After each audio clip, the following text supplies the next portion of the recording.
TikTok birthday problem solved. Hello guys, so in this short tutorial I'm gonna show you how to fix the birthday problem in less than 1 minute. First thing, open the settings, go to the apps manager. After you open the apps manager, on this page you will find all the apps.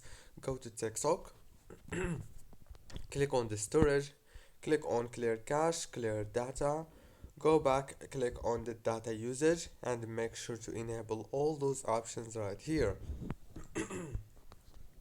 Now you have to go into the open by default option and click on open supported links in this app, and then choose always allow.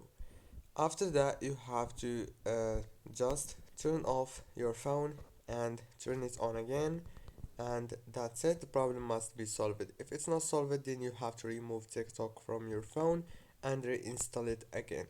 Don't forget to like, subscribe. Thank you for watching.